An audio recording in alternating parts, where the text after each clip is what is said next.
Welcome to the Leadership Sparq Podcast, where we equip you to be the great leader your people deserve. It is Hampton and Corey here. And if you're listening to this, we know that you probably want to grow. And yesterday we talked about the 3 R's that it takes to consistently grow. And number 1 was resources. And I made the statement that I will stand by, that if you are not looking into different resources to grow as a leader, that's a red flag, because to me, it could make me question your humility, because the best leaders have a lot of humility and they know that they don't know everything and there's always room to grow, and they make it about other people. And so I hope that you felt challenged to continue finding resources to help yourself grow as a leader. Now, I know for you, because you listened to this podcast, that's already a pretty good start there, but resources alone can only take you so far. There are other things that are extremely important to grow as a leader, which we're going to talk about today. And those are rhythms and relationships. So let's start with rhythms. Rhythms, yeah. So the bottom line is this: if you stop growing, you will be left behind as a leader. There's no way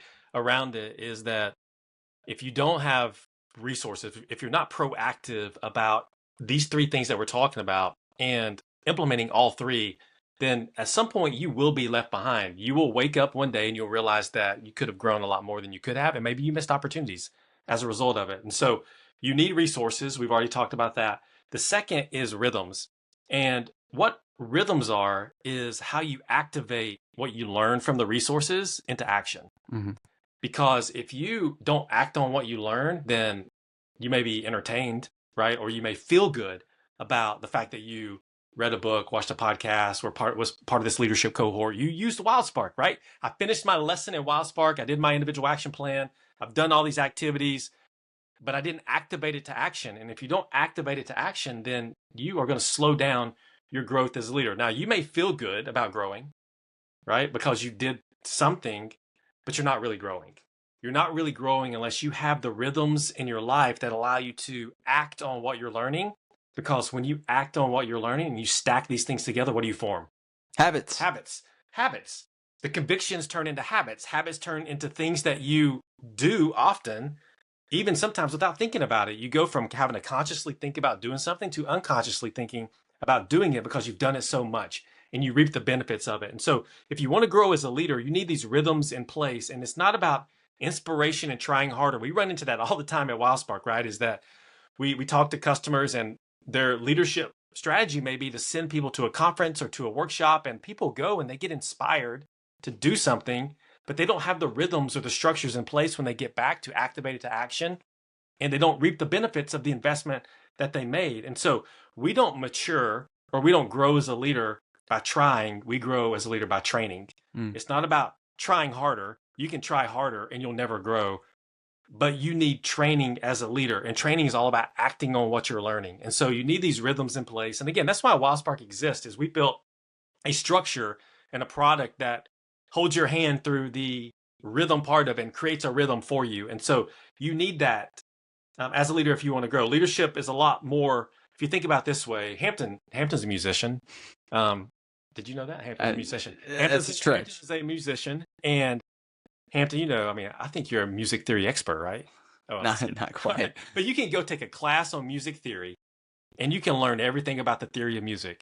Pick up a guitar or pick up a saxophone and try to play it, and you will look like a fool, right? Mm-hmm. Because it's not about learning the knowledge. It's about going and doing and acting on it. You have people that are some of the most famous instrumentalists in the world that can't even read sheet music. Yeah. Right? Because they have played the guitar or the piano or fill in the blank instrument for so long. So all that to say is that if you want to form a habit, you've got to go and do stuff. And rhythms are about how do you activate to action what you're learning. And there's a quote that I'll share, and then Hampton, we'll move on to the 3rd R.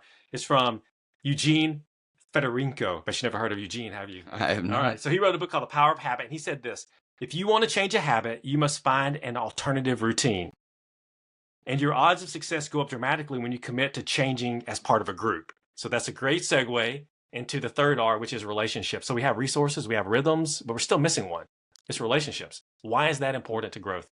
I mean, I love how he said growing as part of a group. I mean, relationships help so much with accountability. Like, we don't want to feel like we're alone. When you feel like you're on an island, you're far less likely to keep doing whatever it is. It actually makes me think about I was in a conversation the other day, and I think the person I was talking to would have scored a 100 out of 100 on their consumption of resources, 100 out of 100 out of the rhythms around that, and very low on the relationship side of thing. And it did make me pretty sad. But I thought about, you will absolutely hit a ceiling if you're lacking any of these, but probably especially relationships, because you may eventually burn out because you might feel alone. You don't have anyone empowered to speak into your blind spots. Some of the best relationships that I have in and outside of work have the freedom to speak into my life, into the areas that I absolutely need to grow in. And then accountability, I mentioned, it's just a huge part of relationships to keep showing up and spurring each other on. And that's why we have Wild Spark teams. Yes, you can take in resources and you can have your own rhythms, but leadership can be very, very lonely. And the more responsibility you get, the lonelier it's going to be. And so as leaders, it is so important to surround yourself with other like-minded leaders. So your go and do over the last few days between resources, rhythms, and relationships is to identify which one. It could be more than one, but at least one of those is probably an area that you could invest in a little bit more to make sure that you're maximizing your growth.